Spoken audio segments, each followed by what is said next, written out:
thing that's relatable to all of us is that he was actually really young when God asked him to be a prophet. So he's really young, so again he's related, like similar to you this weekend, of someone who's super young, and then God is coming to him and saying, hey listen, I know you're young, I know you think you can't make a difference, I know you think all you're good for is like making jokes and being distracting in the lecture, but you're more than that. You could do way, way, way more than that. Cool? So that's the setup. And we'll read together, I'll read for you at least some verses. Try to stay with me. I know sometimes it's hard when we're reading verses. From the book of Jeremiah, the first chapter. Chapter 1, verse 4, he says this. The word of the Lord came to me saying, and pay attention to this verse. This is a really cool verse if you can remember it for later on in your life. Jeremiah hears these words from God, and you're hearing these words from God too. God says to him, before I formed you in the womb, I knew you. Can you imagine that? If somebody like that you just meet for the first time, like I'm from New York, most of us haven't met. If I tell you, you know what? No, I've known you for a long time. I've known you like your whole life. God says to Jeremiah, look, before I formed you in the womb, I knew you. And before you were born, I sanctified you. So this, if you want to remember, the book of Jeremiah, chapter 1, and God says that to him. God says to him two things. I knew you. What does sanctified mean? Blessed you. Blessed you even more than blessed you? Huh? Like cleaned? Yeah. Yeah, when you sanctify something, you purify it. It's like blessing it and making it for a special purpose. Like from like sanctus, or like to sanctify, to make it holy. Basically meaning what God is saying to us today. Okay, good, Baxter, good. What God is saying to us today, two things for you as a young person. First, God is saying, listen, before I put you together in the womb, I knew who you were. And let me tell you something about where we are, like our society lives today. If you watch TV for any amount of seconds, any amount of minutes, any time at all, everything around us is telling us, hey listen, I know you. You know? I know what you want. You know what you want? You want this kind of phone. You want this kind of service. You want this kind of outfit. You want, because I being the corporate company or the world around us, telling us, I know you. I know you. Let me tell you what you like. Let me tell you what you should buy. Let me tell you how you should spend your time. Everything around us is telling us that. Everything and everyone is telling you, I know you. I know you. I know you. I know you. That's everything we're getting. But do you think Apple really knows you? The company?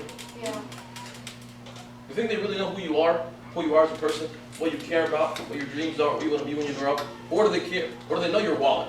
Or your parents' wallets in this case? Right? Do you think any company that we spend our money on know us? Do they think those companies know us and they want the best for us? Or they just want what's in our wallets? They want mostly what's in our wallets. But then you have God saying to us, listen, I know you. I actually know you because I formed you. I put you together. And the reason why that makes a difference is because when you're trying to think like, okay, now, you know, you guys at this age probably, people are asking, hey, like, what do you want to be when you grow up? What do you want to do? What do you want to be? Like, who are you? Right? Maybe you want to be Spider-Man. I don't know. But when we think about answering that question, you got to think about, who are you as a person? And who do you want to be? What do you want to be in a few years? What kind of impact do you want to have on the world? If any at all. To answer that question, it would be nice if you can get that from someone who actually knew you. Yes? I have a question. Sure. It's a little bit off topic, but since God knows you, and He created you from the womb, and inside the womb, He knows that if He put this person in your life, that person might take you to heaven. And if you put this other person into your life, that would take you to hell. Then Okay. why? So why does he put those people in your Yeah. life? So that's a good question. Let me ask you guys a Can I go trick back question. now? No. Almost. Does God know what's going to happen tomorrow? Yes. Let me ask you a different question. Does God have a tomorrow? No. So how does he know what's going to happen tomorrow? Yes. Here's the first question. First question is, does God know what's going to happen tomorrow? Yes. Second question is, does God have tomorrow, and yesterday, and next week, and last Friday, and next Thursday? Yeah, we do. So what I'm saying is, and this could be kind of difficult, but you guys are mature. I'm giving you something like a difficult but direct answer. For God, there's no time, which is a hard thing to think about. For us, we live in time. Second. God lives outside of time. So for him, he sees right in front of him. He only lives in what's called, what the fathers talk about, say, the eternal now. Right now, he sees you being born, living your life, dying, and your kids having grown up and having their own children. Right now. All right now. Now. Because there is no time for God. So for God, he's able to look at you in this right eternal now and see your whole life. And that's one part of the answer. The other answer to your question is because he's ultimately not puppet stringing your life. He's letting you make the choice of the people around you. It's not someone is going to be around you who will take you to heaven. Someone around you will take you to hell. It's not like that. You have what's called will and choice and ability. God puts these things in your life, but it'll always be that you can make the choice. And that's why we're here, even this kind of weekend, to say, how do we make good choices? Because right now, even though we're young, or you guys are young, we're all young, relatively. You're making choices every day, and every day the church tells you, every day you're taking a step towards heaven or a step towards hell. There's never a day when you're just hanging out. Every single day, you choose, you make a choice. Even though we have parents, or we're responsible for them, all kind of stuff, or they're responsible for us, but every day you have hundreds of choices that are taking you steps closer to heaven or steps closer to hell. Can you imagine that? That's a great power that you guys have.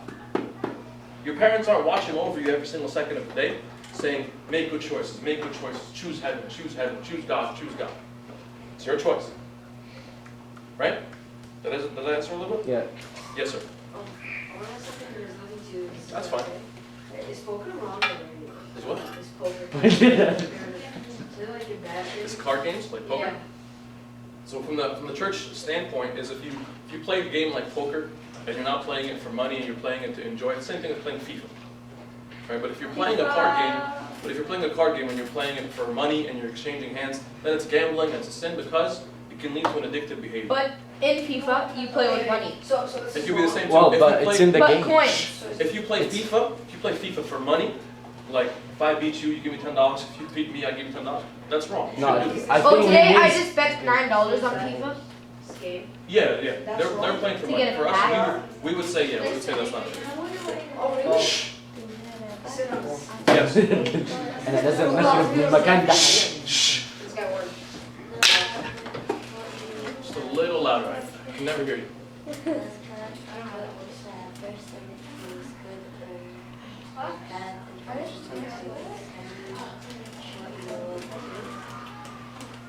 Yes, like God. Here's what I think.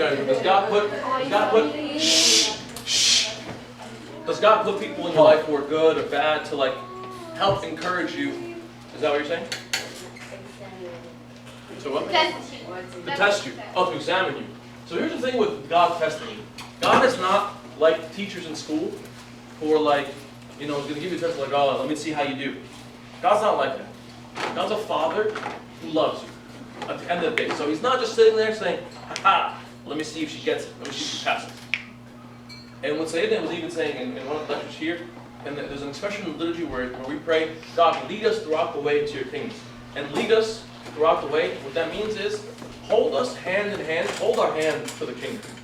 So God is never, I don't want us to ever think about this imagery of God sitting back in his chair, and testing us let me see if they nailed it or not. What God does is saying, God is standing there with his hand open saying let's go to heaven. For us, it's more so of whether we want to say, all right, God, let's do it, let's take a step, or whether we want to say, you know what, no, I want to do it on my own, and I'll figure it out. I'll make my own choices. I'll make good choices, bad choices on my own. But God is not testing us in that way. God is saying, hey, let's do this together. Let me lead you throughout the way into my kingdom. Yes? Nobody does good stuff in your life. Like even the church says. It says when people get sick, it's like a test from God to see what happens. But here's the difference in the way you understand testing. So I know the church says that, but the correct understanding of testing, shh. The story of the three saintly youth? Okay, so this, right? Shadrach, Meshach, and Abednego. So one kind of test is these three young people were thrown into a fire. So that's a kind of a test. It's like a tribulation or wow, it's a horrible thing. The way we understand testing, like did God take away the fire from them? Wait, isn't that God's way for you to choose him? But that's what I'm saying is actually not what it is. But what is it then? It's God. God is not far away from the test. I mean, with whatever testing you want to think about, whether it's in this case, like in that example of the 3 youth, God was with them in the fire, right? And they were going through the fire together. In the fire, though, and before the fire, they were choosing to live with God. Saying, That doesn't happen now, though. Like, So- what if you're saying God's not like, no, but that's the thing. No, but like, Oh, yeah. So that's a great. I'm glad you're asking that thing actually, because Why do you do? well, like he's lying on the bed next to you, like, that's I actually don't like you. that's actually absolutely what it is. See, guys, this is actually an important question. I want us to be able to focus on it. If let's say you get sick, and I've seen. So I'm a doctor. Okay, so I've seen people younger than you who die. People younger than you who got cancer and have died. I don't know how that's not too morbid or anything, but it's reality.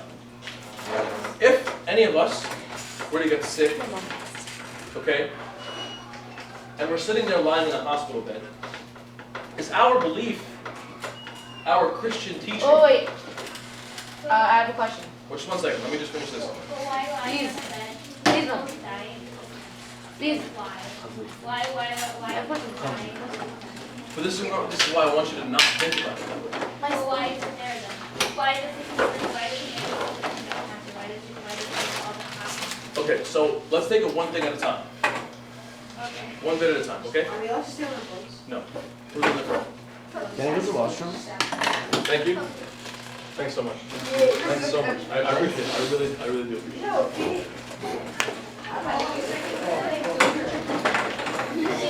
I will scoop you. Can I go to the washroom? Sit. Washroom? Yes, sir, go ahead. What's the hint? Can I move back? I just got a question. Can I move? Can I move back here? Nope. Not ready.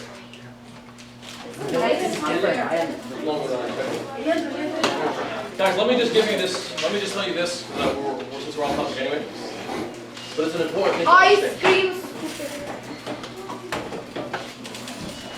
Put that back. So just be good. Okay, just be good. Otherwise, you're going over there. You're good right there. You're good. You're good. You're good. Maybe someone can answer this for me. Why is there sickness in the world? Yes. So that we don't live forever? Why don't we live forever? Yes. Because if like maybe like Oh, I don't. if you're ready to be with God and you want to be in heaven, then you have like it's better if you die earlier, or if you're 20 and you're ready to go to heaven, that's better. Or if like you're 100 and you're still not ready for heaven, Okay. All right. Yes. because then you like if there was no disease or anything, then you like live for so long and then you be in so much pain and you want to go to heaven already. Okay. Yes. Oh, Cool. because it's tests, and Okay. so like you die because like the test is over. Okay. Like some sicknesses, like You have to go to heaven for help. I think over like too much pills, Okay. they get like a disease. So say But, like- sickness that's not your choice. Not cancer. No, but like Some of it is. yeah. You're right. You're right. But Yeah. like cancer, God, like there's no reason until now, like scientific. There's no scientific reason for cancer. It's basically God giving it to you. Why So we're does he saying. give it to So is that what you believe? You believe that God gave you cancer? Yeah. You can say God doesn't, but God didn't. Yes. Because we live in a messed up world with lots of like messed up stuff. How did it get messed up? Pollution. Okay. Okay. Yes. You first, then continue. Maybe it's for the miracles that Jesus could show to like show that he was the Son of God. Okay. Because many of his miracles were healing. Okay. Also, it could be an experience for us to get closer to God. Okay. When we're sick, we often rely on God, especially if like we don't have anyone else in the house. Very cool. All right. Yes, sir. Because Adam and Eve sinned, and they ended up sin, no penalty. Wow. What's your name? Rafi? All right. Let me shake your hand now. Where'd you get that from? That was the only correct thing that said. Yes. Sir. No offense, Steve. No offense, Steve. Okay. So let me just clarify something. What Rafi here said. Guys, we're not going to be offended if I tell you that we have like a misunderstanding like stuff, right? Yeah. A lot of what we believe is 100% wrong, and I don't know where we get it from, but please do me a favor, make my trip worthwhile that I came to New York. I came from New York, rather. And allow me, like, give me a chance, maybe you said some of this shit. First of all, let's never, ever think that God gives us disease. Like cancer, like no matter how He can be glorified through it, yes. He can do miracles, absolutely. He can comfort us, yes. Whenever there is pain and suffering and disease and illness in humanity, it is not because God said, I want to give this to you. Can we be clear on that first? That's foundational first step. Second step is the question is, where does it come from? God, when He created this world, created it 100% spotless, pure, perfect, and us, we were never meant to be sick. We were never meant to have cancer. And the world itself, so everything was perfect in us, 1 second, and everything was perfect in the universe. Meaning, there was never supposed to be a tsunami. There was never supposed to be an earthquake, hurricane, tornado. That stuff was not supposed to be there. It was because the earth was in harmony. And even with animals were not meant to attack us. We were in harmony together. Creation itself, the whole universe, was in harmony. You know when there's like right now in this room, you guys are good and chilling and calm in harmony, versus sometimes there's chaos and there's everybody attacking everybody? The world was created that way. Okay. 1 second, this is important. The world was created this way. When the world fell, when sin entered the world, like my man said here, it destroyed everything. From a scientific standpoint, it destroyed our genome. Our genetic code was now flawed where it wasn't supposed to be flawed. Disease became a thing that exists where it wasn't supposed to be there. Sickness became a thing that wasn't supposed to be there. It wasn't even a thing. All of a sudden it became a thing. You understand what I'm saying? All these natural disasters, all that stuff became a possibility because what we did, God gave us, it's like He gave us something, and we snapped it. We broke the universe, which is crazy to think when God gave us that kind of power. Yes. So we should blame it on Adam and Eve for like not being good. It's not really blaming on Adam and Eve because if you look at you and me, you and I would be the same way because we sin every single day. Our sin, our choice to say, God, we don't want you, we want to do it ourselves, is that same kind of rebellion that broke the universe. Yes? Wasn't it God's plan though to have Adam and Eve sin? Absolutely not. God's plan, I want this to be clear too, because what we confuse sometimes too, same thing with the sickness thing, is God's plan for me to go through pain? No. Can God use my pain? Yes. Is God's plan for Adam and Eve to sin? Never. Did God use Adam and Eve's sin to redeem us, to show us His love, all that stuff? Absolutely. Does that make sense? It's a very important distinction. There's a difference between knowing and intending or planning. What God wanted is perfect communion with us. That's what God wants, always. We break that, and God still can use our sin to redeem us. But He knows, yes. If God didn't plan it, then why didn't He prevent it? It's a good question. The reason why I didn't prevent it, the short end of it, is because the only way for love to be authentic is I have to, like the same way that if your parents know that you can either choose to obey them for your point or not choose to obey them. You have choice, you have will, you have freedom. For love to be true, there has to be choice. Otherwise, we would just be angels or robots. So in order for God, the reason why God didn't prevent us from having choice is because He wanted to create us in His image and actually have choice. To be able to love Him freely or reject Him. We chose to reject. Yes. And the blood was It's a good question. So again, you okay? Want some water or something? Yeah, okay. Why don't you go get some water? It's choking. Oh, man, it's turning purple. You lost it?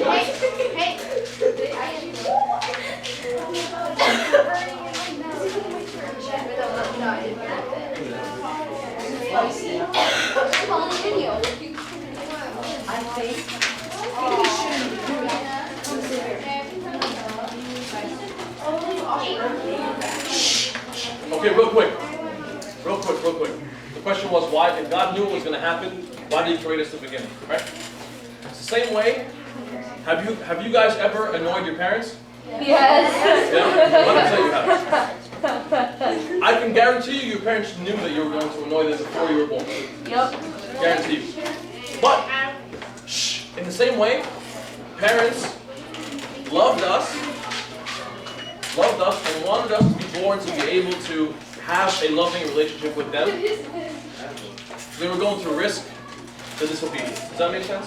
So God knows we could have disobeyed. A lot of us disobeyed, a lot of us didn't. A lot of us are loving God. God chose to take that risk and say, I know some of them are going to disobey, some of them are going to obey. I'm going to create them as giving them that choice. Yes?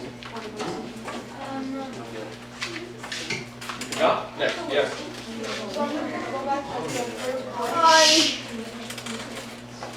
The first one that you said, that God wasn't planning on sin and evil and okay and all this stuff coming. But there's some people that deal with Christianity, because they think that with creating pain and sickness and all that's God. Like there was a kid in my school who his mom and dad they both died of cancer. He doesn't believe in God now, so he said it's a God that he said if a God allows two people to die like this, then it's not worthy to be worshipped. Absolutely.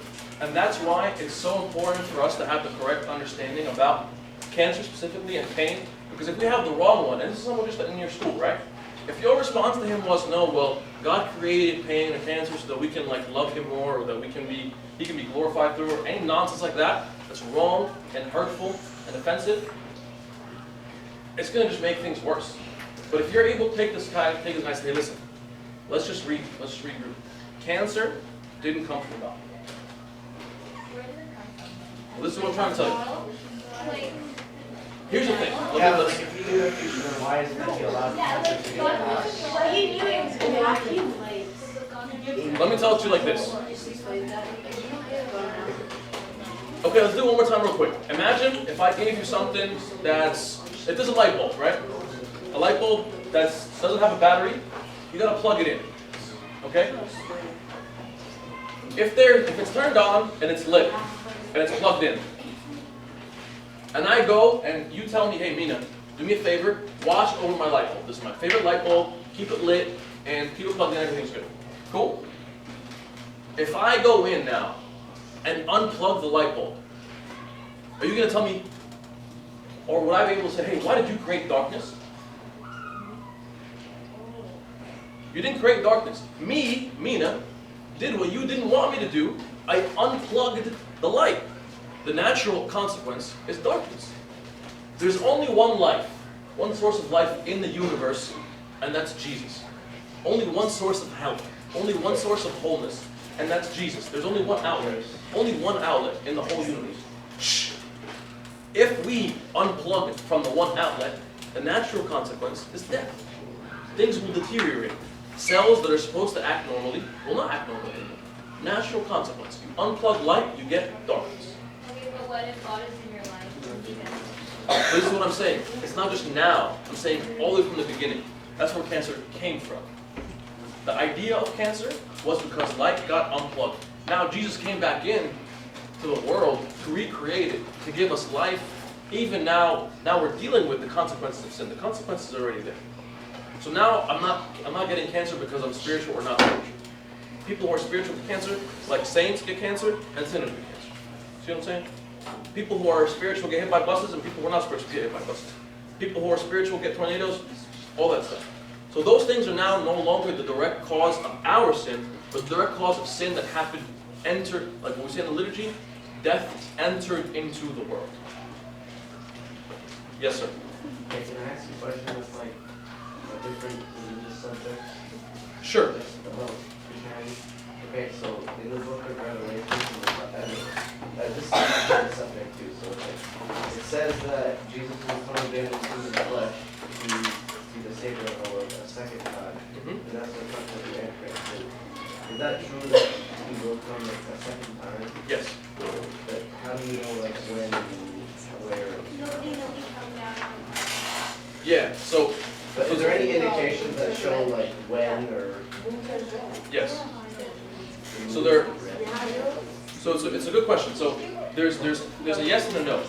There's a one that you have to be very clear of saying no one. This is what Jesus said in Mark 13. That no one knows the exact time. Like if an angel from heaven came down and said, hey, be careful. God is coming next Thursday, 7 p.m. Say you're lying.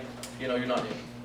So no, that's what Jesus said. No one knows the exact time. However, Jesus gave a whole bunch of warnings, and there's like a whole study of this, which I would encourage you to study if you're into it. It's really cool. What's the study? It's called the study of the end times, or like eschatology is the formal word. So if you Google eschatology, or if you just Google study of the end times and put the word Orthodox in there, just to make sure it's right. There's a whole bunch of signs about like prophecies from Daniel, and the thing about him coming in the clouds, like a symbol of him coming now. Like in the first time, they would say the first coming, he came in humility. He came in like a manger, and he was cute, and donkey, all this kind of stuff. The second time, he's coming in glory. He's coming in glory, coming in judgment. He's not coming in a manger as a baby. He's coming as king to reestablish, like that's it, this is the end. So that's what it means that he's coming in the clouds. So good question. Is the other question clear though about pain, where it comes from, and then now how we deal with it, that it's not caused by God? Can God use it, or can God help us through it? Yes. And does God give it significance? Like we read today in the Catholic epistle, I don't know if you've heard it, St. Peter says you can be partakers. You know how we partake of communion? You can be partakers of Christ's suffering. Because when Christ came and suffered, he gave suffering meaning. And that could be a little dense for you, but I just want to tell you the truth anyway. He made pain something now that can be a way for us to have communion with him, to be close to him. Whereas before it was just pain that had no meaning. Yes, sir. So, is it when will Christ come? Good question. So there have been a lot already. There have been a lot of people all around the world saying, I'm Jesus, I'm the Messiah, I'm the Christ. From now until the end, there's going to be so many. And that's why the church really always encourages us to say, hey, whenever someone is coming and saying, I'm the Christ, let's really come together as a church and really examine this. Let's be sure, let's see if this guy's really the Christ. Because there's going to be a ton of them forever. Yes, sir? This is totally different. It's cool? If God knew that if we were going to go to hell or heaven, why did he just let us, why did he let us go through it? He already knew where we were going to go to heaven.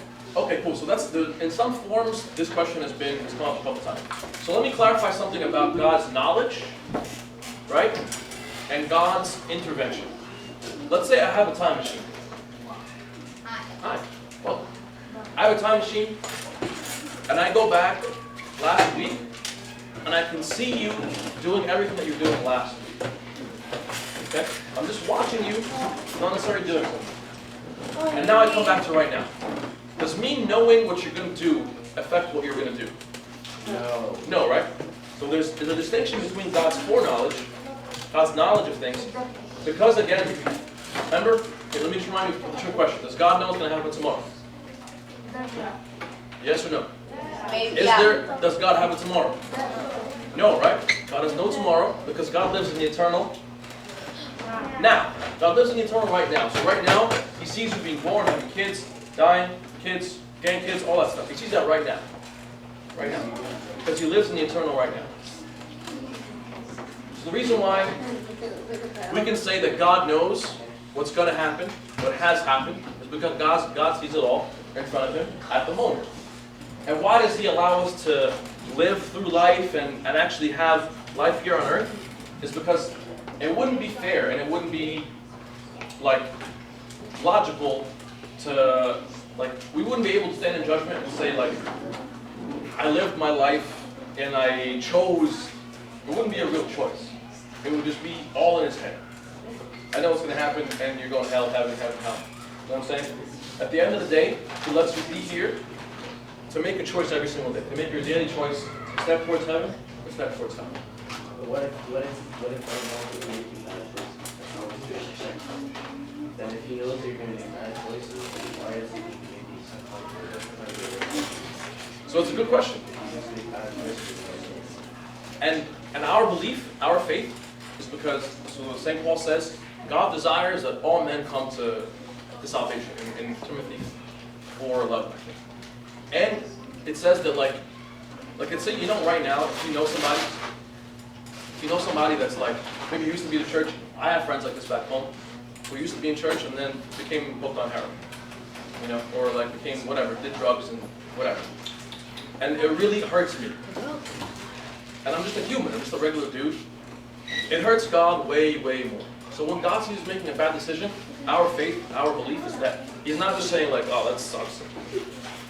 But He's doing something. He's trying to either send a wake-up call, send a message, send a friend, every single, and we feel this too. We feel this when we're making a bad decision, is that God is trying to plead with us. We close our eyes to it. Eventually, we hear too many messages. Like in the simplest ways or in the most direct ways. Does that make sense? Yes, sir. Yeah, please. Yes. Yeah. The last question. Yeah, last question. Well, people, okay, so during Judgment Day, bro. Okay, during Judgment Day, will people that haven't had the chance to like get into Christianity or religion, will they be punished or like condemned for sin because they didn't have the chance to get like religious knowledge? What if you didn't know religion at all? Would you still like get punished and during your education? It's a good question. Let's to address it. Let's take it a step back. It's Judgment Day. How do you get to heaven? How do you get in? Huh? Of course we do. Be on your best behavior. Okay, does that work? Does that get you in heaven? Ask God for forgiveness. That's good. What else you got? Let me ask you this. I asked this to. I might have tried to ask you the first day. It didn't work. If we all were to pass away today, how many people here would go to heaven? Bad struggle. By destruction. Raise your hand if today you would. Shh. Raise your hand if you believe that today you would go to heaven. Anyone? Anyone? One kid? Okay. No, this guy. Are you kidding? So, let me tell you. I'm talking about heaven and hell here. It's mixed up. Mark. I had it for a while. Mark. This is more than Raise your hand. Let's make this the last question, please. It's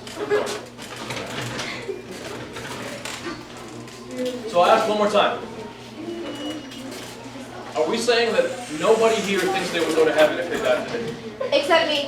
Except you. No, I think that like they're scared to say that they'll be like, oh, I'm all that, but no. Right. Yeah, like not. They don't want to brag. Alright. That just continues to be terrifying for me. Guys. So like, for example, what if you live in like the very top of that mountain over there is forest, right? I know. You don't talk to anyone, you don't go on the internet, right? Yeah. You just live. Yeah, so, and then when you die... I know, we're going to get to that. I know what you're saying. But I'm saying, there's that. But even before you get to that, you got to work your way up to... We're talking about whether or not you go to heaven. In one question. And if our overwhelming answer for everybody is that we're going to hell, that doesn't bother anybody? Doesn't bother you guys? Well, maybe hell has like a special joy section. Oh, hell sucks. Maybe it's like maybe it's like hell and it's like a place. Yeah, okay. So just...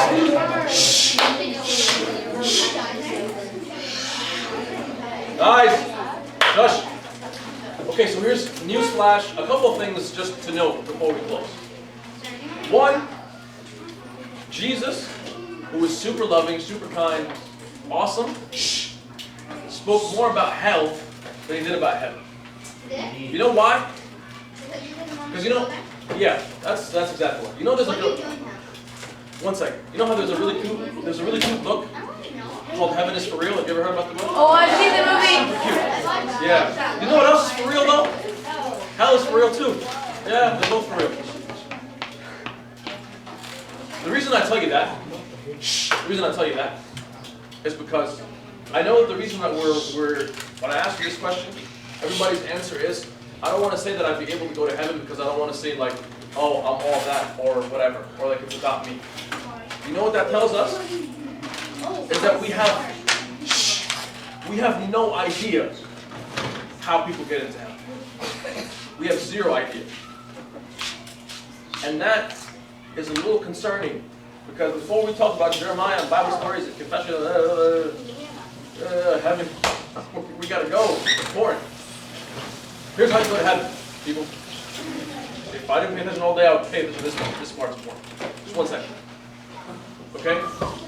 Heaven, from what the church tells us. He said it backwards to me, so I don't think he would go to heaven. He said it backwards. The H-E-L-L-O. See? That's the place where you would be going if you keep talking like that. You just said the word of a real place. You're not going to heaven. Done. Get out. No.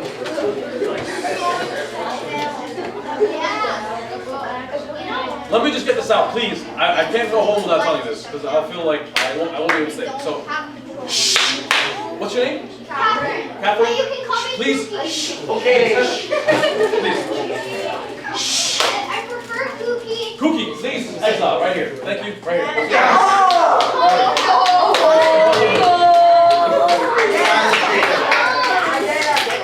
Amen, brother. Amen. Amen.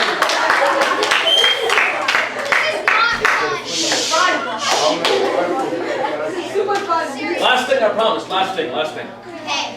Here's what you have to understand from right now for the rest of your Christian life. Please learn this. Please. Okay? You don't go to hell and you don't go to heaven just based on stuff that you do. I'm going to repeat that one more time. Okay? Sit over here, please. This is important, okay?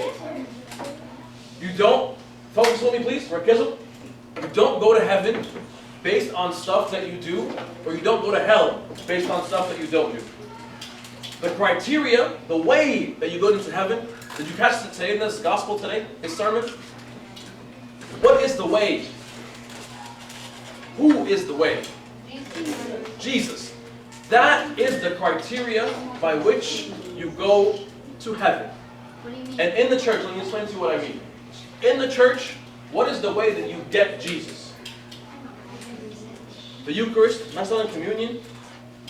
So the way that you'd be able to say, I could go to heaven, is only with one way. It's like there's having an ID, like a passport. You can never have a heaven passport. Ever. No matter what you do. Nothing you do will make you, like I have an American passport, nothing can make me earn a Saudi Arabian passport, if I ever want, or Canadian passport. Nothing. Only one thing can give you a heaven passport, that is the person of Jesus. Only Jesus can give you a passport. Not about what we do, and that passport, that heaven passport that comes from Christ, is a gift that God gives us, that we receive freely. Meaning, if we would be able to say, okay God, I want a heaven passport. I want the person of Jesus. And I want to be able to go to heaven. Shh. Listen. Listen, listen.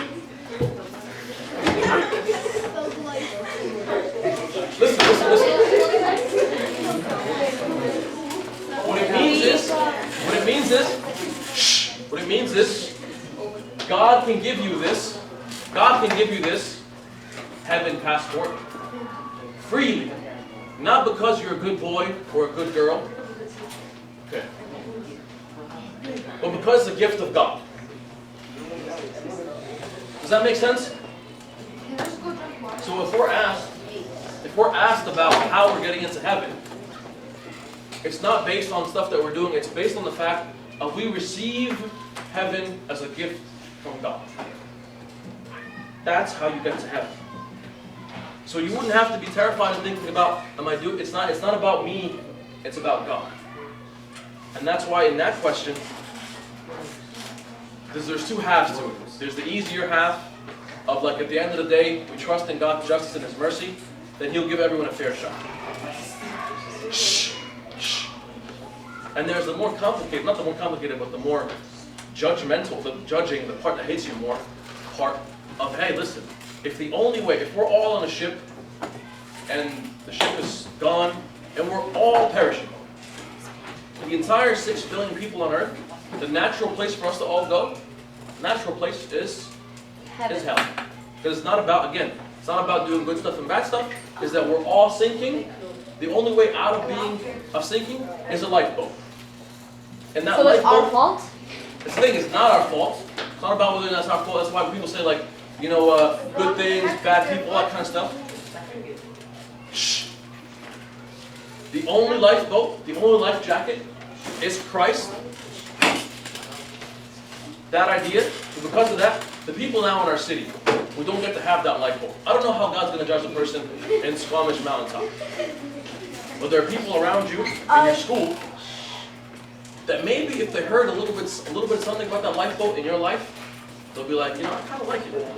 I want that lifeboat too. Yeah, but obviously they've heard about it, so before they die, they may think about, okay, what happens when I die, right? That's when they're about to die, they're going to think about it. But if you've never had the chance, like if no one in your entire life has ever told you about God existing and this war between states, like no one mentioned any single word of religion to you, and then when you're about to die, you don't have that thought of where am I going to go, right?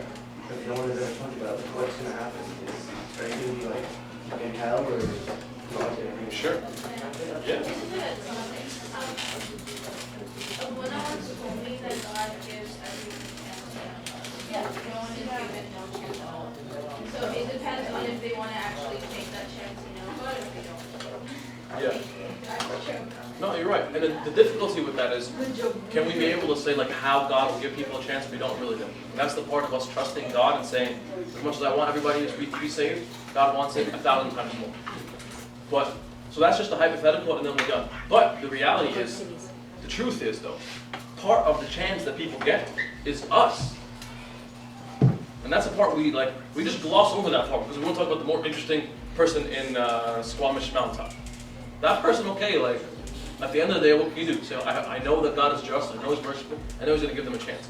But the person around us, 100% we are part of the chance in their life. And it should make us think like, how come I'm not taking that seriously? Like I know people, and you guys can think maybe you're too young or whatever, I know people that because of who they are, like they've led their friends to know more about God, and families have become Christian because someone who's your age or younger was faithful in their school. Yeah. What if you think you're going to heaven, but like how do you know if you're going? What if you do a lot of good things, but what if you did a lot of like bad things, you're going to end up going down there? So that's the thing. That's why I just want that part to be reiterated. What's your name? Marlon. So I want it to be clear for you. Marlene? Marley? Marley, that's what I said. Marley. I'm from Merham. Oh, I said Marley. Shh. Listen. In Islam, if we're Muslim, the way that you get to heaven is this. God has a scale. Good stuff you did, bad stuff you did more good stuff, you go to heaven. You actually know that? Yeah.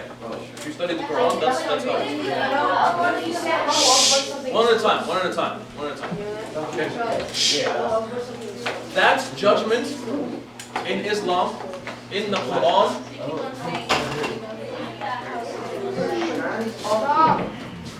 What's your name? What's your name? Maria. So just another newsflash. Remember I took the newsflash earlier was that hell is for real. So we are not Muslim. Okay? Heaven is for real and hell is for real. So again, one more time. This scale system of good things you do, bad things you do, and more good than bad, you go to heaven. But like you live for a long time, how do you remember the good and bad? Okay, I Just should give me my Marley. Just one second. This system, is this Christianity or Islam? We don't know. Trust me, I'm telling you. This system, we don't even know if it's Christianity, Islam. Please, I'm gonna kill myself. That's the sun. That's the sun is a door. He is a door. They are the door. This scale system, good stuff, bad stuff, Maria, Marley, is Islam. Okay? Islam is like this. Are we clear? Does that make sense? Christianity is not this scale system, good stuff, bad stuff. Christianity is, like we saw in today's gospel, Philip asking Jesus, how do we get to heaven? What is the way? Jesus didn't say, do more good stuff than bad stuff. What did Jesus say? Anyone? The gospel today? Anyone? What did Jesus say? I am the way. So Christianity is not this, it's this.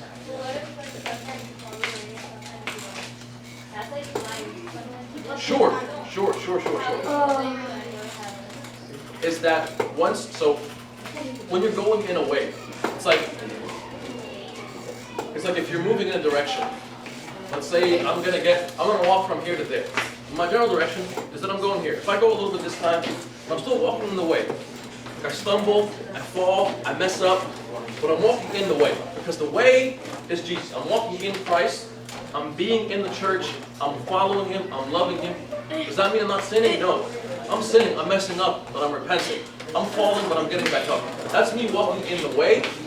And when it comes down to asking myself, am I going to heaven?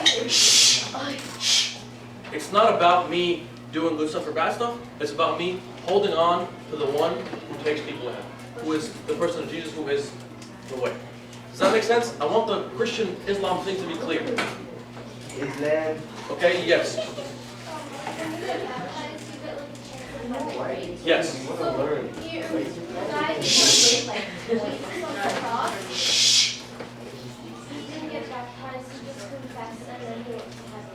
Okay, excellent point. So a quick thing about that. Baptism is like dying with Christ and raising up with Him again. That's what's going on in baptism. The guy on the cross literally got baptized. He was the only one to literally die with Jesus and literally get raised up with Him again. So a very good point. Wait, but if you can do that, then why don't you just do bad things in your lifetime and then like the second you're about to die, get someone to baptize you and then bam. And since you're just about to die, go ahead. then you don't have the chance to do any bad things. Awesome. I actually love that question. I love that. How do you know that Yes. you're gonna die? Like you have cancer.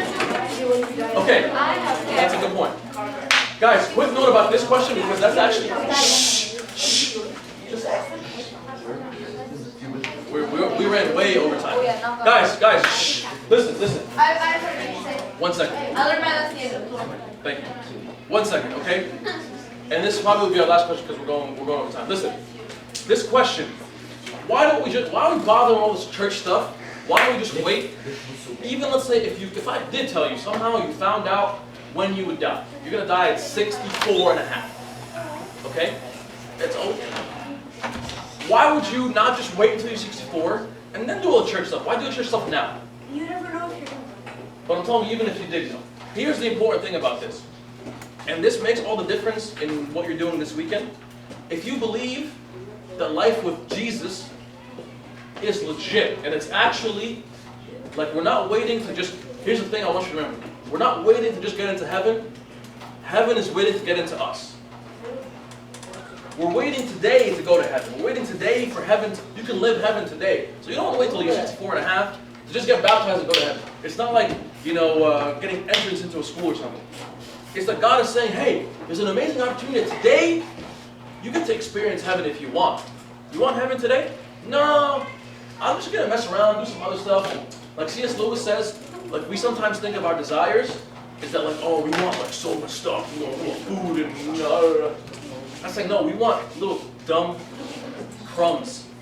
It's like people that have like never seen, you know, the Vancouver Ocean, and they play in the puddle, like, wow, this puddle's so cool. We want silly things, where God is offering us heaven. So that's why, that's the answer for that. It's not like it's not that it wouldn't work, or that you wouldn't know when you're going to die. But it's like, heaven is... Wait, so can you do But that? if you were to do that, would you still go to heaven? Yeah, you could. A, but good luck finding out when you're going to die. But B, why miss out on life with God now and just get it when you're dead? So yes, you're ready for life. Just a little louder. 'Cause...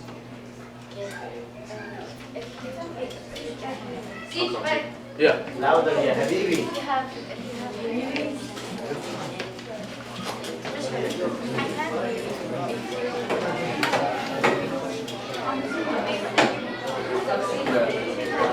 what about for you, please?